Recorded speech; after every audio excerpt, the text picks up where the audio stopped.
beautiful day in the neighborhood.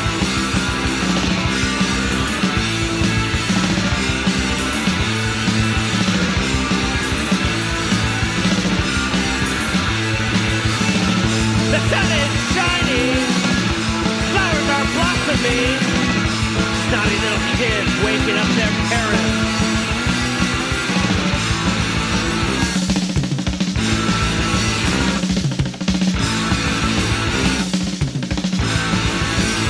It's such a beautiful day. It's such a beautiful day. It's such a beautiful day in the neighborhood.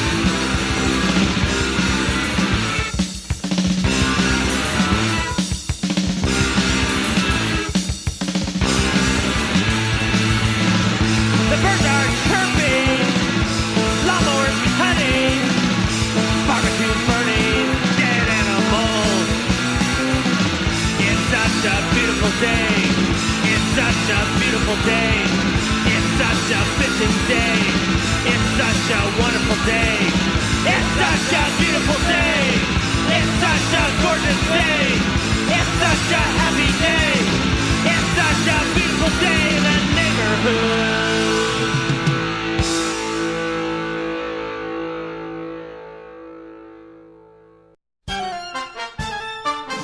I'm spending Hanukkah in Santa Monica, wearing sandals, lighting candles by the sea. I spent Shavuos in East St. Louis, a charming spot, but clearly not the spot for me. Those eastern winters, I can't endure 'em, so every year I pack my gear and come out here till Purim, Rosh Hashanah, I spend in Arizona, and Yom Kippur way down in Mississippi. But in December, there's just one place for me. Amid the California flora, I'll be lighting my menorah like a baby in his cradle. I'll be playing with my dreidel, spending Hanukkah in Santa Monica by the sea.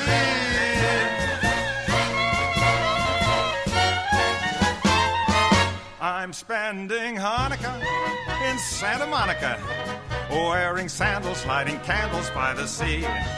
I spent Shavuos in East St. Louis, a charming spot, but clearly not the spot for me.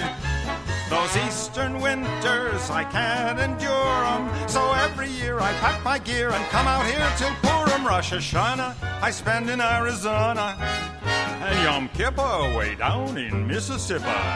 But in December, there's just one place for me. Amid the California flora, I'll be lighting my menorah like a baby in his cradle. I'll be playing with my dreidel. Here's to Judas Maccabeus. Boy, if he could only see us spending Hanukkah in Santa Monica by the sea. It's a beautiful day. It really is a beautiful day. It's not windy. It was only Not windy? when I tried to use the lighter. You know, Well, that's always how it happens. It's apparently only windy where the fires are. I don't know if other states have it, but we have an extra season here. It's called fire season, and it was right on schedule. And they all knew right when it was going to happen. And PG&E got ready to turn the power off all over the place. They turned the power off all kind of places, but apparently not where the fires happen, because we were watching power lines exploding and shit last night. I think the fires are in Southern California, where weren't they? No, it's the valley. The big one's in the valley right now. The one, Valley is in Southern California. the San Fernando Valley. Well, is it north? It's right over here. It's L.A. County. Yeah, L.A. County is in Southern California. Yes Oh, or okay. no? I thought you meant like south of us. No, Southern Yeah. California. So the fires are in Southern California, but then Northern California got their power turned off, and then they were going to turn off some power here, but it didn't seem like they did because we were watching transformers exploding on fire and shit. Late last night, I'm surprised I didn't have fire dreams. So the last shit I watched was just, had this 50-acre fire that's now like a couple thousand acres today. It's crazy, but the smoke hasn't reached us yet. We're kind of used to that here. We're in the concrete jungle. Don't worry about us. Well, our neighborhood's pretty good because during fires last year, when there were fires nearby, that we weren't anywhere close to them, but we actually have fire trucks that come to our neighborhood and park. Yeah. So they're ready. They're ready. I spent the night. We have a very large window overlooking the skyline, and we can see one of the main freeways right out our window. And all night long, convoys of fire vehicles and cop vehicles and everything. They had SWAT in the middle of this fire last night. I don't even know if you remember. I don't know what happened, but there was a guy that they were looking for holed up, armed in one of the houses in the evacuation area, and there's a SWAT team in the middle of the fucking evacuation. You got trying to get him out. Like they have enough to deal with. Yeah, they should just leave it be. They sent just huge amounts of city stuff from L.A. just going up the freeway. And I remember last year I would get the binoculars out, and as the convoys came by, I would read the logos on the side. It was like, several states away. We're sending resources over here to help us battle our fucking fires last year. So it's kind of an endless parade that we get to see this time of year. And, I hope whole neighborhoods don't burn down. And I think one person did die of, I think he had a cardiac arrest, but only one person has died so far. I don't know how many fires. I think it was 4 or 5 we had going on yesterday. One of them, I don't know if you remember this one, a trash truck had something inside their load catch on fire. And they just dumped it off, and I was saying, now during fire season, we're not going to get trash pickup. Yeah. They dumped it off. They dumped it off near like a field, like a brush. Yeah. It was on fire. Yeah, they're gonna get in some trouble over that one. So now we're not gonna get our trash collected. So we got a lot of stories. I want to talk about the Lindsey Graham one first. This one is funny as fuck, even though it's not funny at all. Let me get to my YouTube, where I can get the liner notes or whatever you want to call this. Let's see. Russian pranksters Vladimir Kuznetsov and Alexei Stolyarnov. Voyan and Lexus had 2 telephone conversations with Republican Senator Lindsey Graham on the topic of sanctions against Turkey for the purchase of S-400 complexes from Russia. Pranksters called him on behalf of the Turkish defense minister. After the first conversation, the senator went to discuss the topic with Trump and then reported the pranksters on the results. So let me lay this out. Fucking Lindsey Graham gets a call from these fucking pranksters in Russia who are recording the call. It's not even funny. They don't crack a joke. I'm waiting for somebody, Howard Stern, Baba Booey. Yeah. And his people he's supposed to be on the phone with the Turkish defense minister, and his people could not validate the call, or they thought they'd validated the call. And so any random person apparently can just call this fucking fool up and discuss some high-level sensitive shit that a private citizen should never have even been exposed to. Now, in this, I'm going to play part of the audio. It's a long thing. In this thing, Graham then goes and meets with Trump and calls them back. They left their number, and still nobody verified, at least, I don't know, did they fake a Turkish phone number? I don't know. You can do that. But did they? I don't know. But Graham fell for it. Now, when Trump pulled our troops out, leaving the Kurds to be slaughtered, the loudest voice opposing him was Lindsey Graham, who said it was a stain on our country's honor. Now, in this audio, as other news outlets picked up, he lays the groundwork for what happened. In his discussion with the alleged Turkish defense minister, he talks about the danger the Kurds pose to Turkey, and how he told Trump that it was a mistake for Obama to put the Kurds in there. Now, I'm telling you what happened when Trump heard that. He had his little knee-jerk reaction like he always does. Oh, those are Obama Kurds. Like we got Obama judges, we got Obama generals. If anybody ever had a left-leaning or voted left, you're his enemy, no matter what position you hold. Now other countries are that way. The Kurds were Obama Kurds, and that's why he pulled it out. Now, furthermore, Lindsey Graham talks endlessly about this free trade agreement with Turkey that they're trying to set up. Now, we speculated that it was because Trump has 2 Trump Towers in Turkey, and I'm sure that was part of the thing. But no, not just that. Money. A trade deal and an arms deal with Turkey is why we punked out and left our allies to be slaughtered by the Turks, who are fucking brutal as fuck, all for some fucking money. But Lindsey Graham was laying the framework for this fucking thing to happen way before it happened, and he was the point man actually speaking to Trump in the first place, the first time Trump even heard about this. He's such a two-faced piece of shit. He was the loudest voice, and I had a moment of respect for him. I had a moment of hope that the GOP was going to turn on him. Now, another thing I want to point out, I'm only going to play part of the phone call because it's like 27 minutes long, and that'd be half the fucking show. In this, Graham proposes setting up a phone conversation between Trump and the president of Turkey, and he stresses many times, off the books, off the record. Off the books, off the record. We do not have off the book, off the record when our leader is talking to another leader. Trump keeps trying to do that. Trump has done that with Putin. Trump has done that with other people, but it is not his right to do so.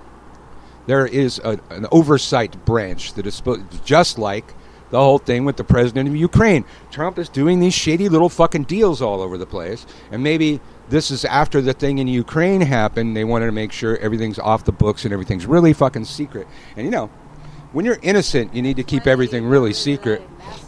That's why they got rid of that ambassador. Okay, let's. Oh, absolutely. But let's hear some of this phone call I don't really know a Turkish accent, but this is like one of the most bullshit accents I've ever heard. I thought I was listening to prank yankers, but they didn't actually crack a joke during the entire fucking thing. Here we go. Lindsey Dumbass Graham. Oh, they've got to have the text pop up on the screen in Cyrillic. Get to the audio. Oh, now they're going to show the text in English. And we already read you all that. Okay, Lindsey fucking Graham. Come on, bitch. That shit. We're already past this. They showed it in they showed it in Cyrillic and then they showed it in English. Senator Graham online. Hello. Hello? Hello, Mr. Minister Lindsey Graham. Hello. Oh, good day, Mr. Senator. Well, I really appreciate you calling me. Thank you for calling me. Me too. Thank you for taking the time to have such an important conversation. Yes, I want to make this a win-win if we can. So, I know that you have already held the talks with my colleague, the foreign minister. Yes, foreign minister. Yes. Yes.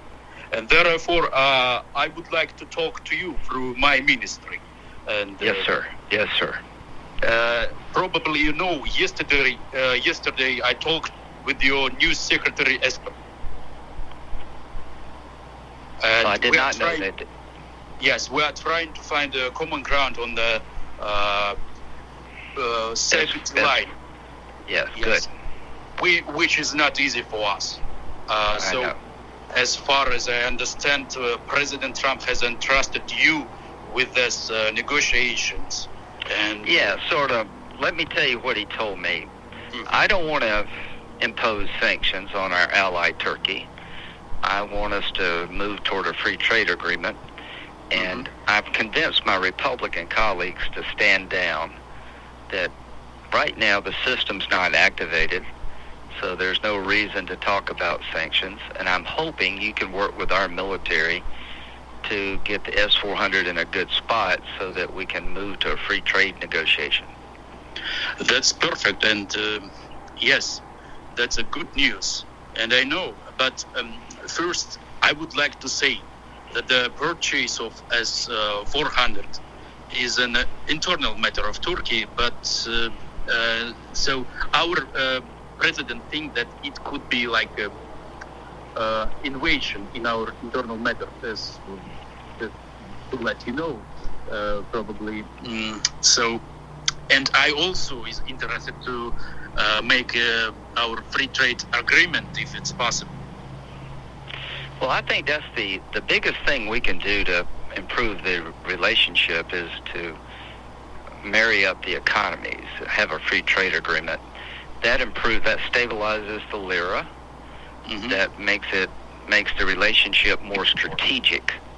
And the problem with S-400 is that if Turkey activates it, other people want to buy it, and that's going to really put pressure on our alliances, and we're pretty firm about that. And I'd like to get Turkey back into the F-35 program. So my hope is that we can find a way around the S-400 issue that works for everybody, and we can turn the conversation to a free trade agreement. Yes, but what has President Trump said about the free trade agreement? Okay, so he told me to call President Erdogan and make this offer. So what I'll do, I talked to the foreign minister, I'll try to get over to Turkey because I need to go to Pakistan too, as we're trying to wind down the war in Afghanistan. But basically, here's what President Trump told me. He said, work with Turkey to avoid the S-400 problem, that he will empower the,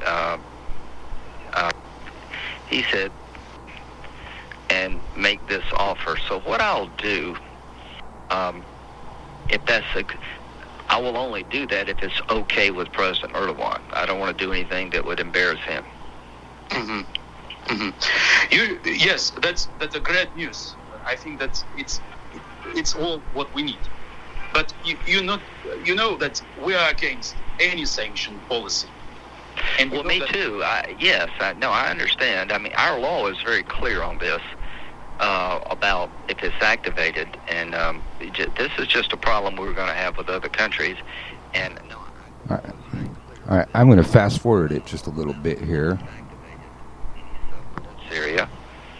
I want to make sure that Turkey has a stronger relationship with the United States under President Trump, that you get back in the F-35 program, and that we don't sanction our friends. That's my goal. Yes. Yeah, and I'm trying everything I know. You know, your YPG Kurdish problem is a real problem. I told President Trump that Obama made a huge mistake in relying on the YPG Kurds. Everything I worried about has come true, and now we got to make sure that Turkey's protected from this threat in Syria. I'm sympathetic to the YPG problem, and so is the president, quite frankly. So what? All right, there's that part. Now let's fast forward just a little bit more. Limpopo. Okay, I did not know. No. So you know that we crashed ISIS, but the remaining terrorists have created a new project. Okay, well, I'm very interested in hearing about that. I have got to run to vote. Can I call you back later? Yes. Can we? Yes. Okay, let me run and vote, and I'll get back with you. All right, I think that's enough. In there, I probably fast forward the part, but there's several times that he stressed the importance of having this discussion with Trump and the president of Turkey off the record, off the books. But you heard the part that he said about the Kurds. He sold them down the river. He was calling the Kurds a threat to Turkey. And they're going to play this little fucking game publicly. And the beauty of this thing is that these are Russian citizens, and they can record anything they fucking want and broadcast it to the internet. If they were American citizens, we wouldn't even be able to hear this, and they'd be liable for prosecution. They'll probably show up dead, though. You know, Putin won't take this well. What you got?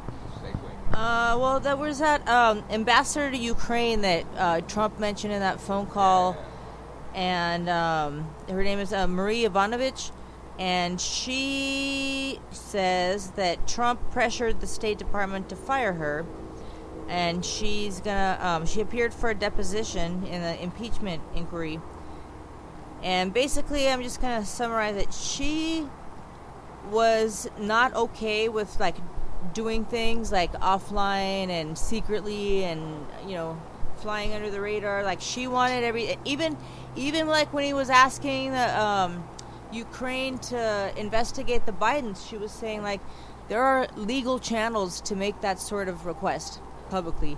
So she had a major problem with, like, all this underhanded stuff, and that's why she got fired. And she's gonna talk to Congress. Even, like, Trump said, you know, anybody in his cabinet, he's forbidding them to testify or speak.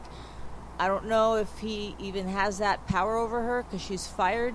He doesn't. There's another one that resigned just so he could testify, I think, like last week. Yeah, she's like something at Georgetown University now. So she's just a private citizen. So she's going to testify. But yeah, the gist from what I'm getting is that she just didn't want to do anything secretly. She said there are legal, formal channels to do all of these things. And I think she was just the squeaky wheel, and they got rid of her. And that's always the way. Every time somebody tells Trump, no, it would be illegal to do what you want to do, he gets rid of them. He fires them rather than, you know, realize that they're there to advise you not to break the fucking law. And Ukraine wanted to get rid of her, too. So yeah. They're all just shady. All shady. Ukraine's shady. The guy's a pussy, for lack of a better word. He's making an announcement that Trump never pressured him. He said, yeah, he did. We saw it, and now everybody's testifying that he did. He did, and I know they're desperate, and they need our help. But, you know, the next regime will help. You know, the Democrats, when they take over, they'll help. And they won't be helping by being buddies with your enemy and sucking Putin's dick all day. Yeah. And then there's that other ambassador that they blocked from. The guy? Yeah, the guy. They blocked him from coming. Yeah, I'm looking for his name. I don't want to miss it. But at any rate, they blocked him from testifying. I think that was Monday. And then Congress subpoenaed him, and he says he's going to show up. EU ambassador intends to testify next week under subpoena. And, you know, I'm sure Trump's going to order him not to, but you can't order somebody to break the law. And even though they have ordered people to break the law in the past, I'm just hoping any day now. Hey, no. No eating plants. Don't eat the plants.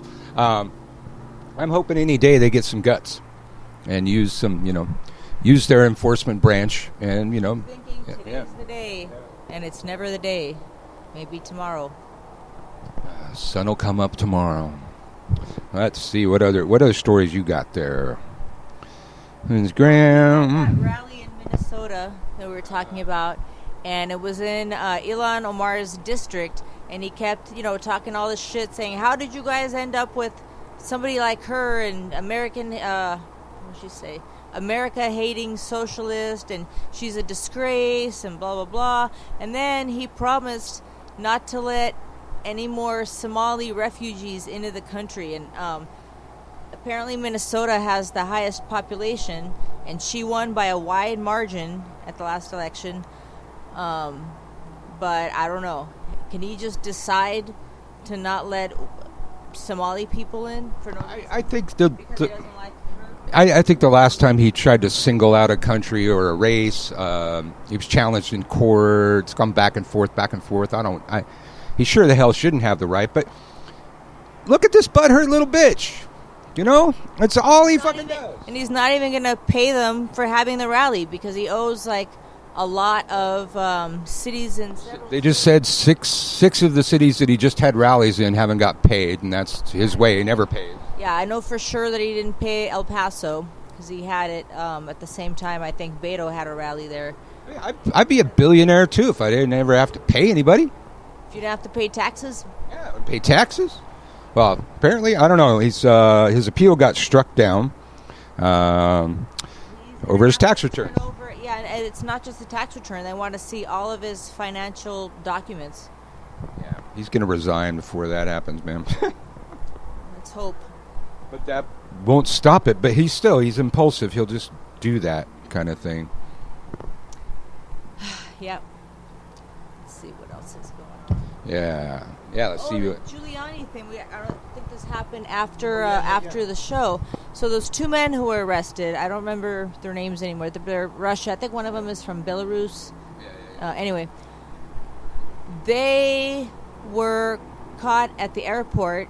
They had one-way tickets to Vienna, and apparently, I don't know how they even found this out, but Giuliani was going to meet them there the next day. He also had a ticket to Vienna, and they were spotted having lunch with him, I think the day of that they got arrested. So he's obviously, either he said it's really bad, get out, or he told them that they're about to be arrested, get out.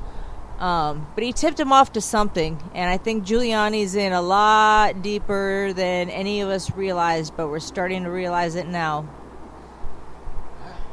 He was going to meet those two dudes in Vienna. Was he having lunch with them at the airport? That's what I just said. He was. I don't know if it was at the airport, but they were spotted having lunch with him, I think, the day of. Giuliani. Yeah. Well, I think the way it works with the Homeland Security, if you book a flight, but the FBI is looking for you, a little red light goes off, and I bet a little red light went off there too, and I'm sure they see the connection between Giuliani, and with that connection, they were probably watching his movements as well. And I'm sure, I would hope by now they've, done search warrants. I mean, these people they were bugging out of the country, never to come back. They probably destroyed any documents that they had. But they've been, they were subpoenaed to produce documents. I think one of them was supposed to appear today. Was supposed to appear the day they got arrested, and the other one was supposed to appear today. But their lawyer told whoever subpoenaed them on Monday that they're just not going to do it. It's not going to show up.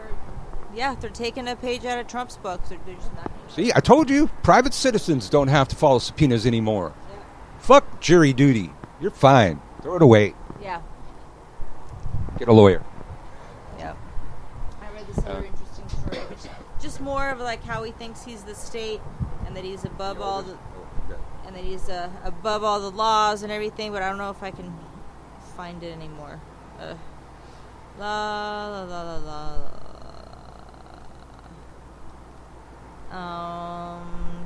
We have a lot of dead air right now. It's not dead air when you're going blah, blah, blah, blah. And we got traffic noise in the background all the time. It's, dead air is the rules of dead air are simple and finite.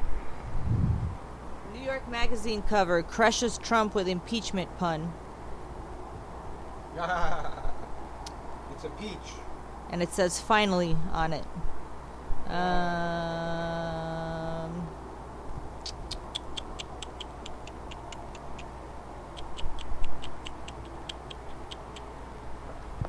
Oh dear, I saw this GOP senator dodges question on whether Trump asked China whether Trump asking China and Ukraine to help was wrong, and he just kept dodging it. But Marta was just saying earlier today, is like the GOP has worked really hard to push this narrative that Trump was just joking when he asked Ukraine and China to investigate his political rivals live on TV in front of God and everyone.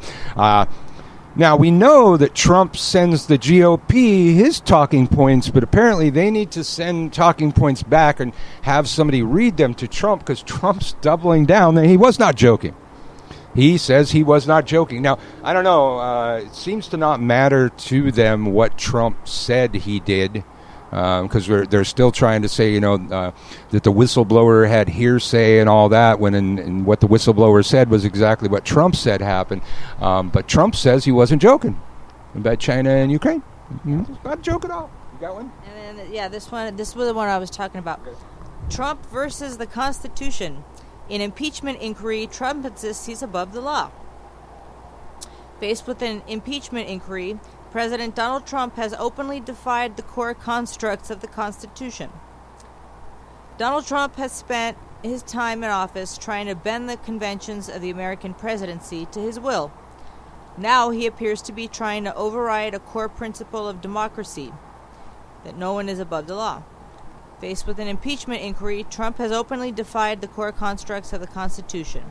He chafes at the idea of co-equal branches of government and rejects the House's right to investigate him.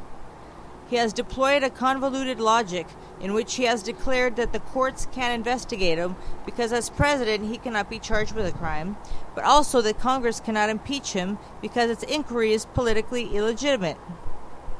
It's a heads he wins, tails you lose formulation. It's anathema to his character and his life story to be checked and balanced by anything, said presidential historian John Meacham. The Constitution was formed to contain appetite, and we now have a president who is driven entirely by appetite. Trump's White House has ignored document requests and subpoenas. It regularly invokes executive privilege, going so far as to argue that the privilege extends to informal presidential advisors who never held White House jobs, and his team all but dares Congress to hold him in contempt. The impeachment standoff follows a pattern Trump has established throughout his presidency, as he has jettisoned experienced advisors and flouted conventions. The fact that he survived the special counsel's Russia investigation without paying much of a political penalty left him all the more emboldened. One day after Robert Mueller's faltering testimony brought an end to that threat, Trump unleashed a new one by asking Ukraine's president to investigate political foe Joe Biden. That prompted the fast-moving impeachment inquiry that Trump now resists. So it just keeps going. But yeah, more of the same. More of the same. He thinks he doesn't have to do anything that Congress is asking. Now, as I alluded to earlier in the week, I went and refreshed myself about some things in the Constitution and regarding impeachment. And I read the entire series of notes and arguments and counter-arguments that the Founding Fathers had while adopting impeachment. And there's nothing laying out the proceedings or the parameters of the proceedings except the Congress will do this, the House will do this, and the Senate will do this. There's this illegal, improper method of impeachment. All this fucking smokescreen he's blowing up does not exist. There is no specific parameters laid out for how this whole thing's supposed to happen, except the House will start impeachment and the Senate will finish it. That's pretty much it. And we'll use the courts and all this kind of crap. It's not a trial. You do not get to face your accuser. And then what was that thing with fucking Giuliani said that the witches in Salem were treated more fairly than Trump and him. He said those witches in Salem got a fairer shake than Trump and myself. Like, yeah, no, I don't think so. I mean, we get to hang you. Yeah, and this, this has definitely angered people in our communities, and I'm thinking any day, man, Christian Day is going to call up his press contacts and get another 15 minutes in the national spotlight like he did when Charlie Sheen threw the word warlock around too much. Let's play a song and get us some stories together, and we'll be back. It's a beautiful day.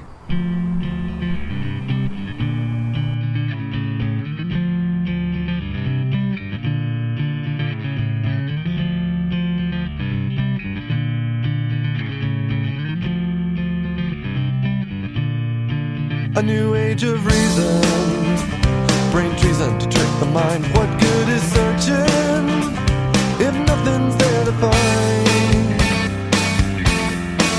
We arrive at this place of no return, my brothers, only to discover that our minds have led us away so far from the paper truth of who we are. What's right is wrong, what's gone is gone, what's clear and pure is not so sure. All promises become a lie, all that's benign corrupts and died. All our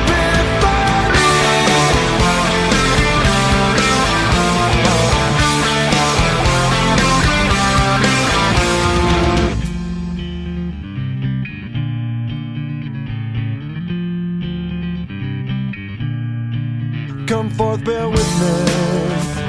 See the prophet from your laws, beg for forgiveness. Only after you tally the cost. We arrive at this place of no return, my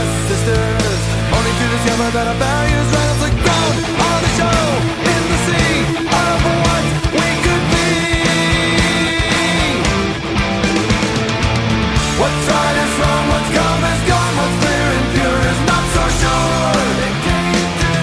Our promises become a lie, all that's been right corrupts and died. Of a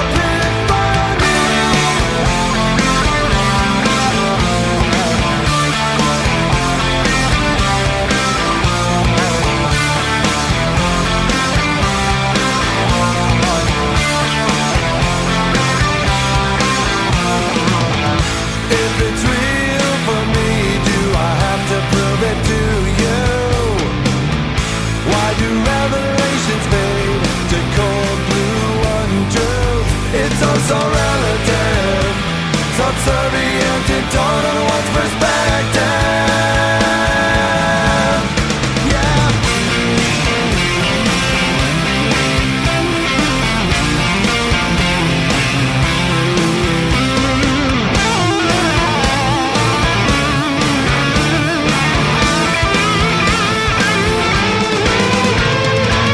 What's right is wrong, what's come is gone, what's clear and pure is not so sure. Our promises become a lie, all that's been right corrupts and died. Of epiphany, always been me.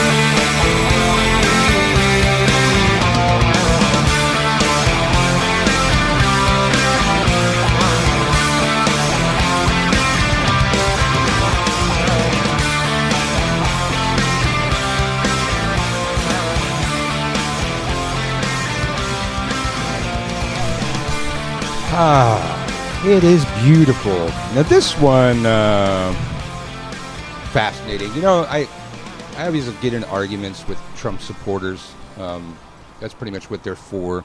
They always want to tell me how Trump kept all of his promises and has accomplished so much. Now, as I recall, we were supposed to have clean coal and a vibrant steel and auto industry. United Auto Workers still on strike. Several auto plants have folded up and shipped overseas, and now the coal king is racing to avoid bankruptcy. New York, from CNN. Robert Murray, the king of the coal industry and a forceful supporter of President Donald Trump, is fighting to save his mining empire from financial collapse. Murray Energy, America's largest private coal miner, recently failed to make payments to lenders. The company entered into a forbearance agreement that buys it time to negotiate a restructuring. That grace period is scheduled to expire after Monday. The cash crunch at Murray Energy, one of the most powerful and well-connected companies in the industry, underscores the enormous pressure facing the coal country. Countless coal companies have already filed for bankruptcy. It's a difficult time for anyone in the coal industry, said Phil Smith, Director of Communications, Governmental Affairs, and the United Mine Workers of America. The industry is in trouble. It has been in trouble for almost a decade now. Now, if our president wasn't too stupid to understand how a battery works, we could be putting solar panels and windmills and shit in there, and we'd have jobs up the ass. You got something? No. Oh. Okay. You look like you had a story. Oh, I always have a story. Yeah, baby. Where's your story? Let's see. All right, more Trump shit, I'm sure, in here. Reading is hard, man. Oh, God, there's so much in here.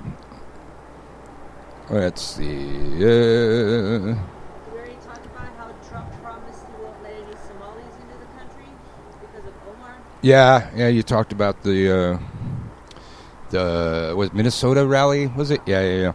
100,000 flee as Turkey steps up Syria offensive. Somehow didn't make it to our news. This is from the BBC. Some 100,000 people have fled their homes in northern Syria. The UN reports as Turkey presses on with its cross-border offensive on Kurdish-held areas. Many of us are sheltering in schools and other buildings in Heska city and town Tal Tamr, the UN says. Turkey took action Wednesday after the U.S. President Donald Trump pulled American troops out of the area so Donald Trump could make some fucking money. I'm sure, like in those.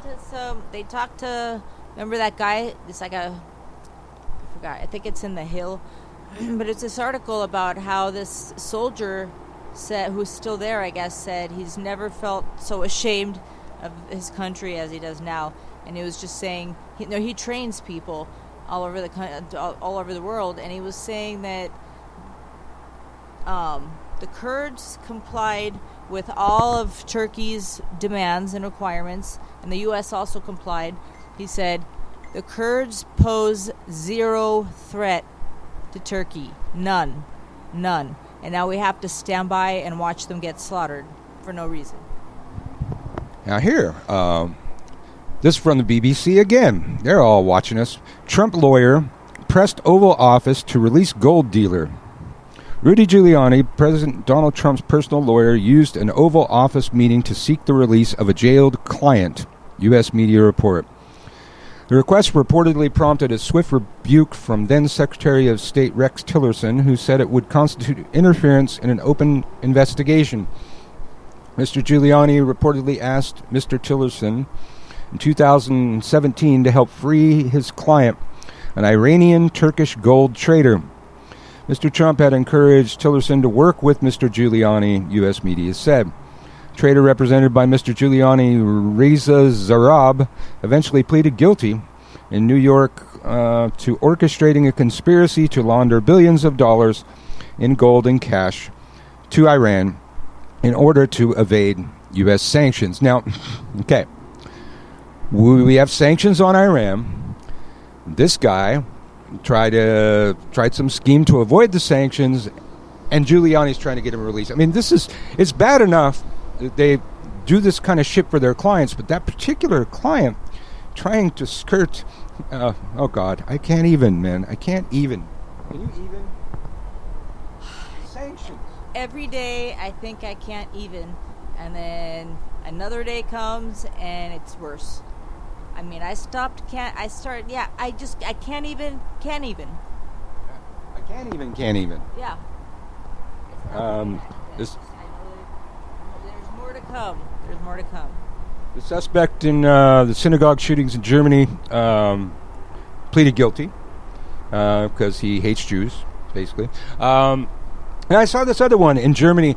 Apparently, they have this law that when you're convicted, you get the last word. You know, we kind of have that too. You get to address the court, but it's unlimited. This guy spoke for 4 days at his conviction. He filibustered. I don't know if, they got to take breaks, you got to take little naps, or if you just, stayed awake for 4 fucking days. About how much he hates Jewish people? No, different guy. Oh, okay. Different guy. This was, I don't even know what he was. Yeah, I don't even know. So, but I'm wondering, so does that mean that this guy can, talk about his hatred for Jews for 4 fucking days and stay out of jail 4 days longer? Yeah. You gotta have pee breaks. Bring a catheter and a bucket. Oh, God. The U.S. is sending more troops to Saudi Arabia to face the Iran threat.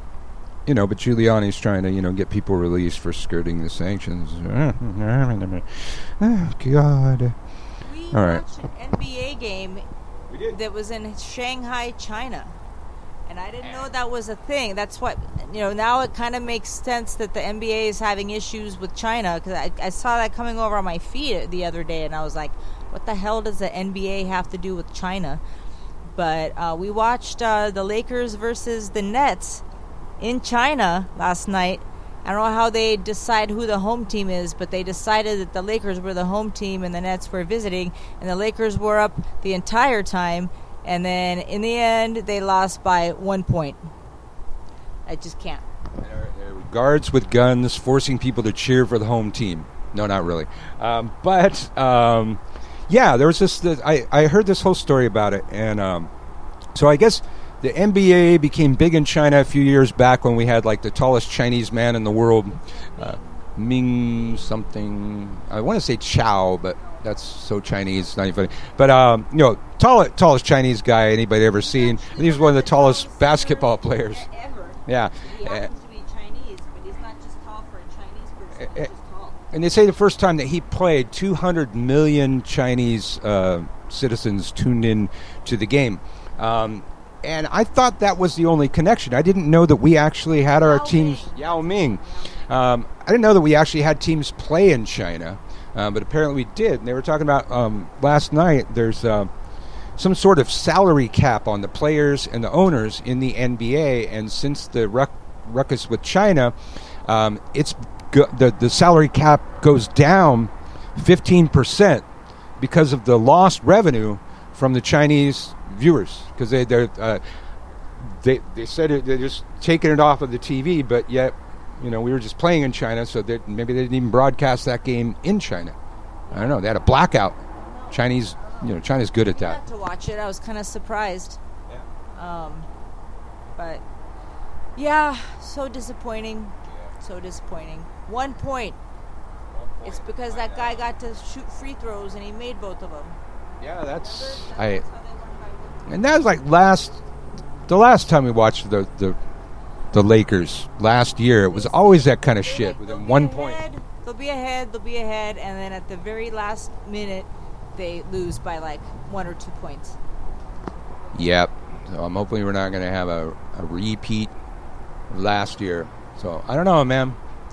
Got any other news or? Not really. Not really a slow news day. We just, we consolidate it for you so that you don't have to sit through all of that shit. So I don't like to sit here. Yeah. All right. Well, let's see. So we're sending more troops into Saudi Arabia. So we got to get the kids ready to go off to war. This will be a good song to play. Well, the Beautiful Day program comes to you Monday through Friday at 11 a.m. Pacific Standard Time, except when we say not. When we want to take a day off, we are our bosses, and we take a day off. Damn it! And if you're not following us on Facebook at Widdershins Radio on Facebook, you probably won't know when we're not going to be here, because I think that's like the main place that we make the announcement. So when we take a day off, you won't know. So get over there, follow our Facebook page, look for Widdershins Radio. You'll recognize the logo, and have a beautiful day. Have a beautiful day. And you don't hear a beautiful weekend. Stations for hip hop and R&B playing them. Ask why. In fact, where are those stations today? Somebody better ask somebody that. The people that's most affected by this war are the so-called hip-hop generation. The Army is the best kept secret in the world. And every soldier gets his or her own private room. You forget that old brown boot image of the Army. It's a job like anything else. You'd love it. All the soldiers do. I remember how it started, remember the time I was watching Rap City about 8:45. Commercial said the military giving money for school. Caught the bus up to my campus, they were signing recruits, and met this dude named Diablo. Was some kind of vet. He explained the situation, told me what to expect. He said, we'll help you pay for college and train you for work. Said I could take computer classes and could quit if I want, but best of all was the fact that I'd have my own shit. I have my own space and have my own place to kick it. On top of that, I travel and visit the world. Hell, Diablo said the women overseas was the pearl. Didn't even call my girl. Let's get it on for show. Saw my name, took some tests, and I was out of the door. A true soldier for America, ready to go. On the road, a vacation will be good for the soul.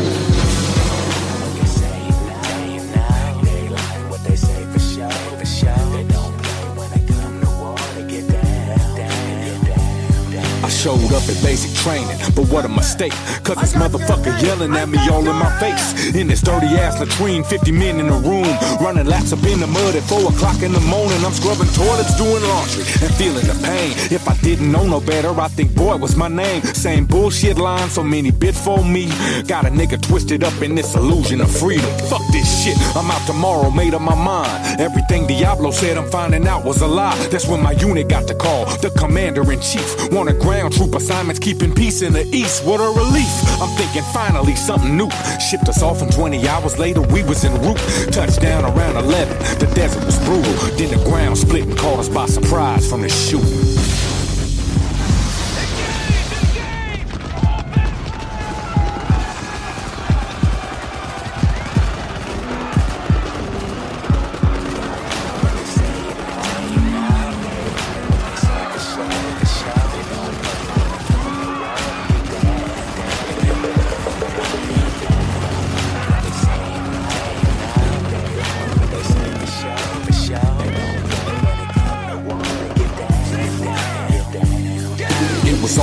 seen him blow the spine at his back.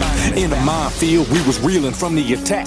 Seen the MO's hand upon the receiver, still attached with no arm on it, set off the beacon. Then I mashed through the first truck, blood and guts splashing my face. Cut the kids down, couldn't have been no older than 8. What the fuck is going on? Who we fighting and why? Killing kids, killing killers, who the fuck is supplying? I'm crying out for protection, but none of it came. So I dumped in all directions till the heater was drained. But that night vision shit wasn't helping us win. Caught around a friendly fire, but it wasn't so friendly, we simply got lucky. Headed back to the base, seen soldier rape a woman, shot her dead in the face. Gut stuck to my clothes, body parts galore. If this a peacekeeping mission, I ain't ready for war. And now I'm back home bitter and sick and contagious. And I'm knowing we some bullies, that's why everyone hates us. Still broke than a motherfucker, niggas is starving. And that job training shit is only good for the army. I guess I should've been a CO and kept up a file. Should've listened when my homie said we murder for oil. Now I'm fucking with this wheelchair, ain't nothing the same. And I'm knowing confrontation's more than video games, war is pain. Hey!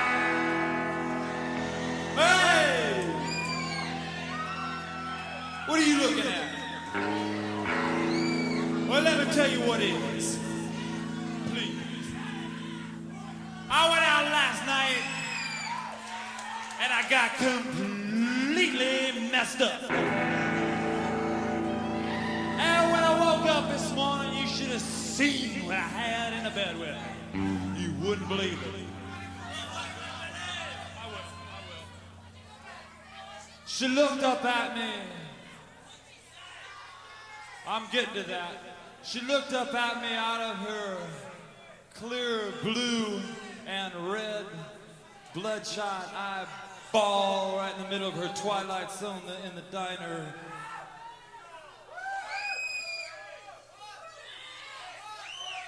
She said, woo!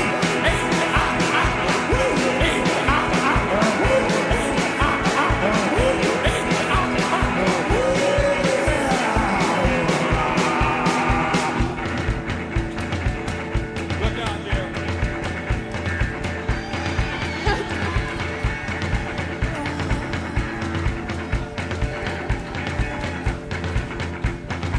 Tell you, she looks something like her. I turn her head around like on The Exorcist. Look at that. My God, this is nubile virginity if I ever seen it. She looked at me, oh my God. Out of her Los Angeles Rams NFL professional football jersey. Looked up at me in my pulchritude. She said,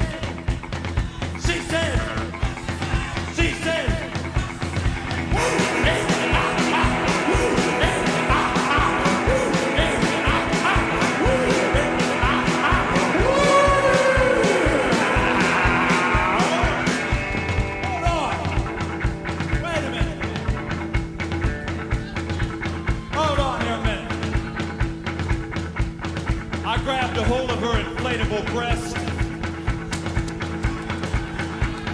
took a big bite, and my dreams were ruined. I looked down at her on that pink and blue Oldsmobile seat, took a hit on her CO2 country. She said,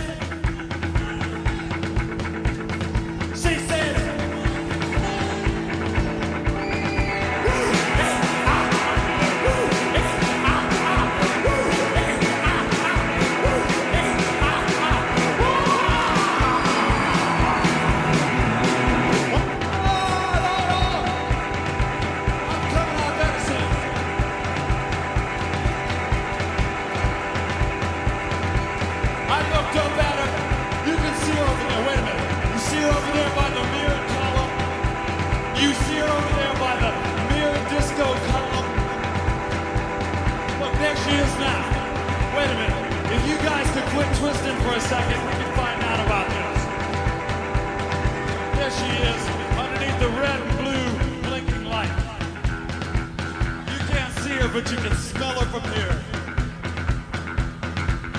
She looks over at me from underneath the twirling peppermint lounge.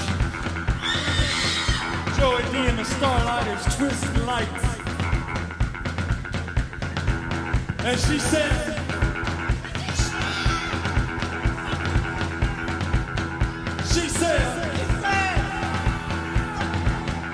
ooh, it feels so good.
Little girl